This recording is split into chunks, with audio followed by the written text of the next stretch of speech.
everyone, welcome to my channel. It's me, your girl, your daughter, and your spare mom actually. I'm here to tell you a Bible story today. My name is Felicia Odunaiya. And at this time, I just want to just appreciate all our viewers who has been with us from the time past, who has been watching our stories. We want to appreciate all the kids, our mom and daddy. Well, thank you for watching all our stories. Without you, we are not here. And today's episode is so exciting. I've got a very exciting story for you today.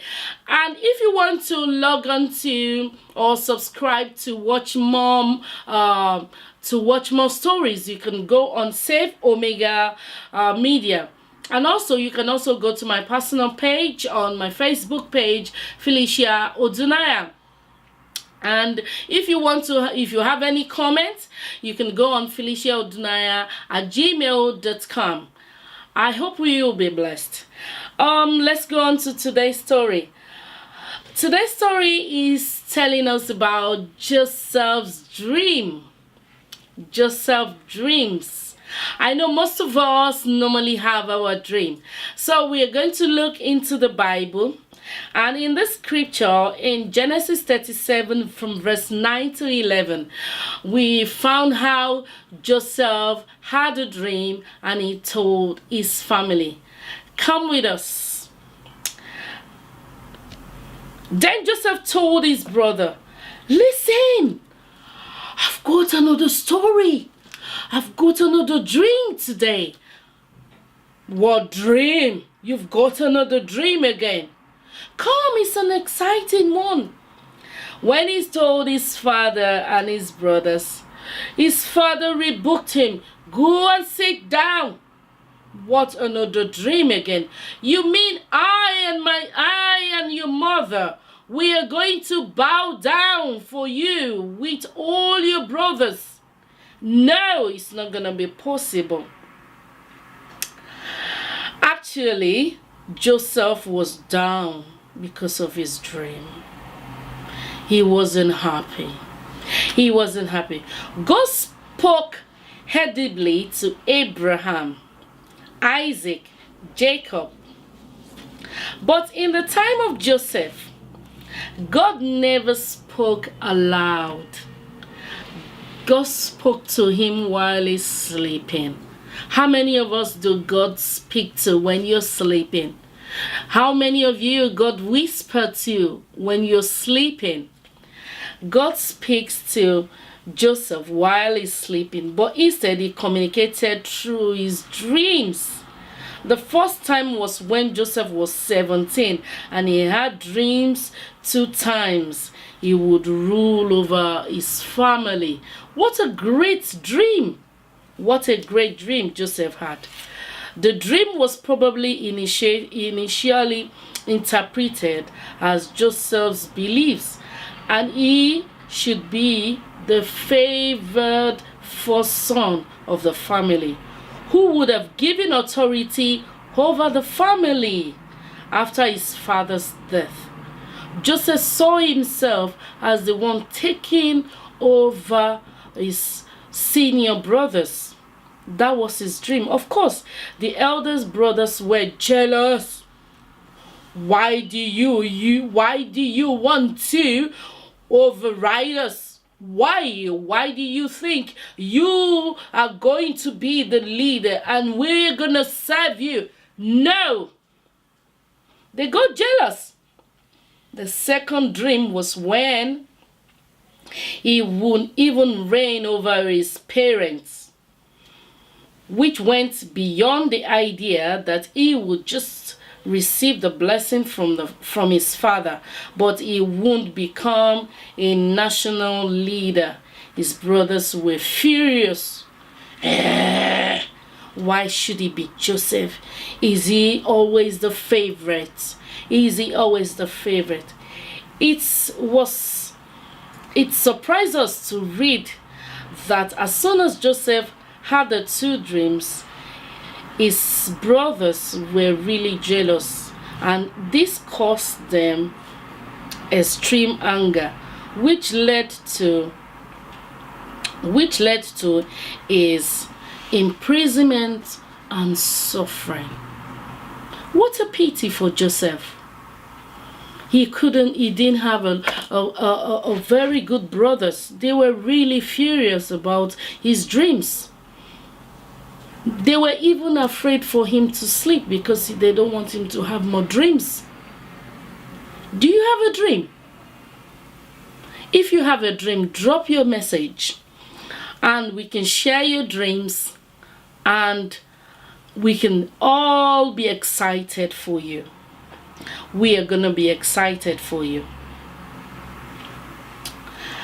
Joseph was imprisoned and he went through suffering. Why would he do such a thing, knowing how angry they would get?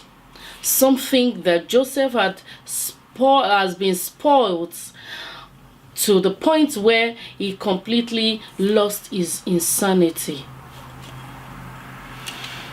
His word won't affect others, but other points out of in that day, when a person had a clear vision from God, he was expected to share it with others, no matter how it impacts its own life. Joseph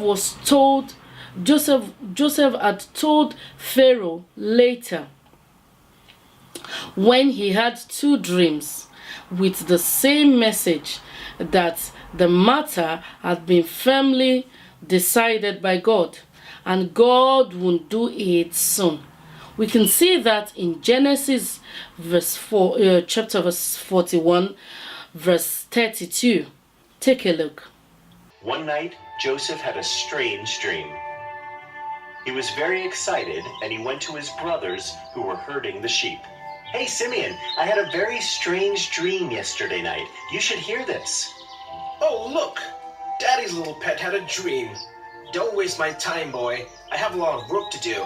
I can't sit and dream all day like you. No, listen. In my dream, we were all tying up sheaves in the field. All of a sudden, my sheaf stood upright while your sheaves bowed down to mine. Simeon looked scornfully at Joseph and then at his brothers. Oh, he isn't just stupid. He thinks even we're stupid. No, this was my dream.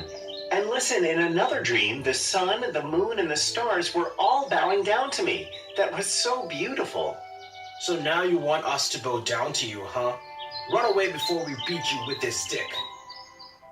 One day, Jacob sent Joseph to check on his brothers who were resting on the hillside.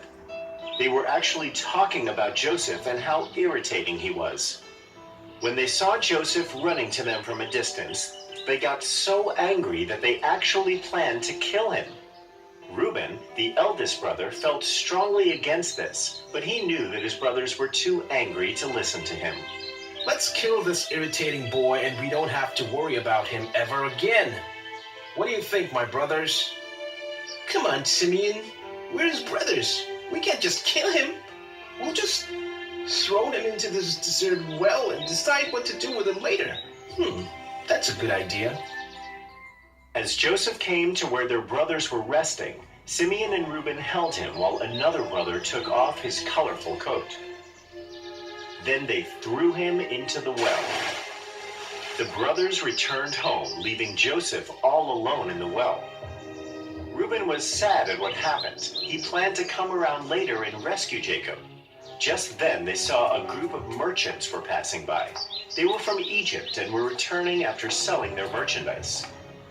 Then Levi, another brother, had an idea.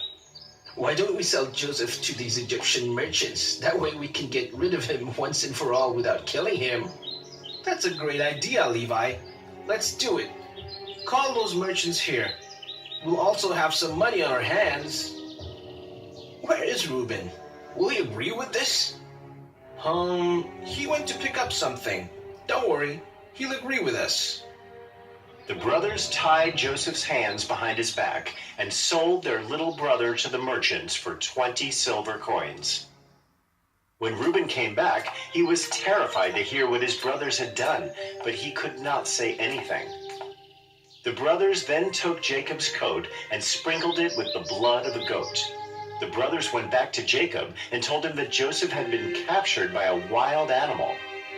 Jacob burst out crying, and he was deeply saddened for his favorite son's loss. Joseph was sold to a very rich Egyptian named Potiphar. He was an assistant to the Pharaoh. Joseph was very intelligent and hardworking. He was also very handsome. Potiphar was very pleased with Jacob and put him in charge of all his properties. Unfortunately, Potiphar's wife one day had an unnecessary argument with Joseph. Since she was upset with him, she told lies about Joseph to her husband. Potiphar was angry with Joseph and he sent him to jail. When in jail, Joseph overheard two prisoners talking to each other. One prisoner was a servant to the Pharaoh, and the other was a baker. I had the strangest dream yesterday night. I wish I could make some sense of it. My dreams are even more weird than yours. Maybe I can help you. I can help you understand your dreams. Haha, you're just a boy. How are you going to understand my dreams? I do not interpret them. My God helps me. I will try to tell you what they mean. My God surely has a message for you. So the servant described his dream to Joseph. Joseph listened to him carefully and told the servant that his dream meant he would be released from prison in 3 days and he would be taken back by the Pharaoh as his servant. Joseph asked the servant to remember him when meeting the Pharaoh and asked that he be released. 3 days later, the servant was released just like Joseph had predicted. But when he returned to the prison, he forgot all about Joseph. And because of this, Joseph remained in prison for 2 long years. One night, the Pharaoh had a strange dream and could not sleep. The next morning, he called all his wise men, ministers, and counselors and described his dream to them. Nobody had an answer to what it could mean. When the servant, who was in jail with Joseph, heard about this, he suddenly remembered his promise. He ran to the Pharaoh and told him about the prisoner who could interpret dreams. The Pharaoh immediately summoned Joseph. So, my servant says you can interpret dreams. He tells me you are extremely gifted. I am not capable of such things, Your Majesty. My God works through me. He can give you the meaning of your dreams. Describe your dream to me. Very well. In my dream, I saw 7 fat cows eating grass in a field. Then 7 thin, ugly cows rose up from the river Nile and swallowed the 7 fat cows. What does this mean? Joseph listened to the Pharaoh and then closed his eyes for some time. He walked across the room and came back to the Pharaoh. My lord, this dream you just described is very symbolic. It is a message from God. God is telling you that a great famine is coming. It will last for 7 years. There will be no food to grow, no rains. A lot of people will starve and die. Oh, that is terrible news. We are all doomed then. Wait, my lord, I am not finished yet. The dream came to you as a warning from God to prepare for the famine. There will be 7 years of plenty before the famine. So you can store up on food grains and livestock and other supplies during this period. You must make the most of this chance to produce excess food so that you can store it for later. Oh, you are right. Thank God I found you. This is great news. We will be prepared for the famine. We will produce plenty of food and build up storages for the difficult times. Thank you, Joseph. You are the most wise man in the kingdom. I am appointing you in charge of overseeing this work. Your Majesty, the honor is truly mine. These are not my powers. God speaks through me. I am simply conveying his message to you. Joseph helped the king to grow extra food grains and build storages during the 7 years of plenty so that people would not starve during the 7-year famine. He was also very popular among the people and earned their love and respect. The 7 years of plenty had passed by. The famine started. In the places around Egypt, animals were dying, lakes and rivers dried up, and people were starving to death. The people of Egypt had plenty to eat and drink because of the work done by the Pharaoh with Joseph. They had so much grain stored up that they were selling whatever was left to the people outside of Egypt who were starving. Jacob and his sons were struck by the famine as well. Their crops had all failed, and their sheep had died one by one until nothing was left. They had heard of the Egyptian Pharaoh who was selling food grains to people outside of Egypt. So Jacob sent his 10 sons to Egypt to get food for the family. Benjamin, the youngest son, stayed back with Jacob. When the brothers reached the palace of the Pharaoh where the food grains were being distributed, they saw a royally dressed man sitting on a high chair and supervising the distribution of the food. They approached him. It was actually Joseph, but they did not recognize him since it had been 10 years since they had seen him. But Joseph recognized his brothers. He realized that they did not know it was him, and he kept quiet. His brothers greeted him and then bowed down in front of him, just like the dream he had had when he was a boy. Where have you come from? We are from a faraway land called Canaan. The famine has struck us badly. We are a family of 12, and we have come to buy some food grains. Our father is waiting for us at home. I do not believe you. You look like spies. Are you here to bring harm to our people? No, my lord. We're not spies. We're just hungry travelers in search of food. Please give us some food grains, and we will be on our way home to our father. Please help us. Okay. Get up. I will sell you my grains. But you must bring your youngest brother and father when you come next time. Thank you, my lord. We will do that. The next time, Jacob and Benjamin went with the other brothers to Egypt to meet the Pharaoh. Joseph was overjoyed to see his father and little brother. After some time, Joseph revealed himself to them. Reuben, I am the brother you sold off to the Egyptians. Oh, my brother, it's really you. What have I done? Do not fear me. I hold no anger against you. Because of you, I was able to meet great people and be of service to these people.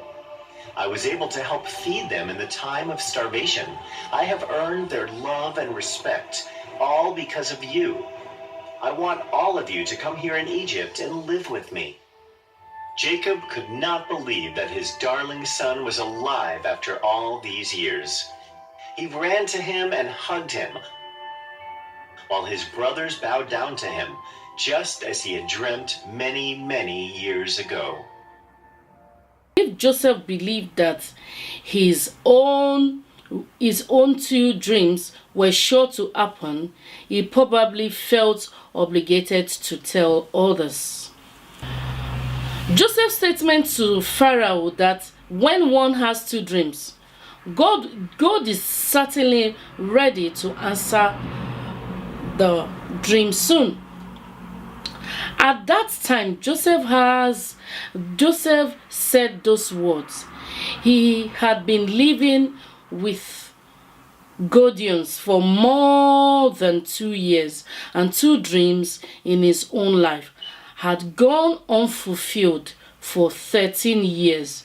During that time, he had been sold into slavery, sent to prison under false charges, and hasn't seen his family in years. The fact that Joseph could be so sure God's answers after years of waiting is a tremendous testimony to his faith. More importantly, if Joseph has given up on God's answer to his dream during that time, he would have interpreted Pharaoh's dream, and he wouldn't have been given the authority to rule that's finally caused the fulfillment of his dream. It was by being obedient in the face of dashed hope that God was able to cause Joseph great hope to come true. In the same way, Often it is in the same way often. It is only when we keep in faith, preserving without evidence, that God can finally cause a miracle in our lives as well. What a great story about Joseph. What a great story about Joseph's dream. He never gave up on his dream. He had to wait for 13 years before his dreams could be actualized. Like I said, what do we need to learn today? What do we need to learn in this great story today? Do not ignore your dreams. Do not ignore your dreams. And always keep praying. Always keep praying. Be prayerful. Number 3, be bold enough. Be bold enough to speak out and tell your dreams. And all the final thing to learn is always happy to forgive. Joseph forgave his brothers after all he has been through, and his dreams was able to come to actualization. May you live to your fulfillment. Keep dreaming and be blessed. I'll see you again next week. God bless you. Bye. For each new day, He will make a